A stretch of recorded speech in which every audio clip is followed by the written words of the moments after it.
Krishnapuram government UP സ്കൂളിൽ Bakrid ആഘോഷത്തോടനുബന്ധിച്ച് mehndi fest സംഘടിപ്പിച്ചു. ഇതിന്റെ ഭാഗമായി സ്കൂൾ കുട്ടികൾ പരസ്പരം മൈലാഞ്ചിയിട്ടു. കുട്ടികൾ അധ്യാപകർക്കും അധ്യാപകർ കുട്ടികൾക്കും മൈലാഞ്ചിയിട്ടു. എല്ലാ ആഘോഷങ്ങളും എല്ലാ കുട്ടികൾക്കും എന്ന സന്ദേശം നൽകുന്നതിന്റെ ഭാഗമായി കൃഷ്ണപുരം ഗവൺമെന്റ് UP സ്കൂളിൽ ബക്രീദ് ദിനാഘോഷത്തോടനുബന്ധിച്ച് മെഹന്തി ഫെസ്റ്റ് സംഘടിപ്പിച്ചു. ഇതിനോടനുബന്ധിച്ച് സ്കൂൾ കുട്ടികൾ പരസ്പരം മൈലാഞ്ചിയിട്ടു.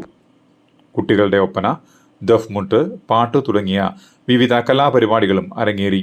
കുട്ടികൾ ആവേശത്തോടെ പരിപാടിയിൽ പങ്കെടുത്തു. അധ്യാപകരുടെയും SMCയുടെയും നേതൃത്വത്തിൽ കുട്ടികൾക്ക് വിഭവസമൃദ്ധമായ ഉച്ചഭക്ഷണം നൽകി.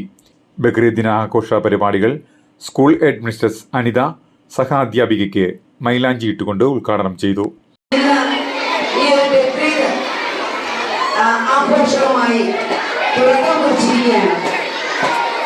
ഐശ്വര്യത്തിന്റെയും സമാധാനത്തിന്റെയും അതുപോലെ തന്നെ സാഹോദര്യത്തിന്റെയും ബലിപെരുന്നാൾ നമുക്ക് ഏവർക്കും ഏറെ പ്രിയപ്പെട്ട ഈ പെരുന്നാള് എല്ലാവർക്കും തന്നെ സന്ദേശം പറയുക, അതാണ് ഏവർക്കും ഉണ്ടാവേണ്ടത്. നന്മ മാത്രം കണ്ടുകൊണ്ട് സഹോദരന്മാരും എല്ലാവരും ഒന്നാണ്, എല്ലാ ആഘോഷവും ഒന്നാണ്, അതെല്ലാം ഒന്നിലേക്ക് തന്നെ ചേരുന്നു എന്ന ചിന്തയിലൂടെ എന്ന തത്വത്തിലൂടെ നമുക്ക് ഇന്നത്തെ ഈ ബക്രീദ് പരിപാടികൾ ആഘോഷങ്ങൾക്ക് ഇവിടെ തുടക്കം കുറിക്കാം.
വിദ്യാഭ്യാസ standing committee chairperson Shamila Anumon, SMC chairman Hemanth, vice chairman AK Saju, mother PTA president Rashmi തുടങ്ങിയവർ പങ്കെടുത്തു. ഫിറോസ് സ്വാഗതവും മുനീഷ നന്ദിയും രേഖപ്പെടുത്തി. അനിത, വിനീത, ആശ, അശ്വതി തുടങ്ങിയ അധ്യാപകർ പരിപാടികൾക്ക് നേതൃത്വം നൽകി. CDNet news, Krishnapuram.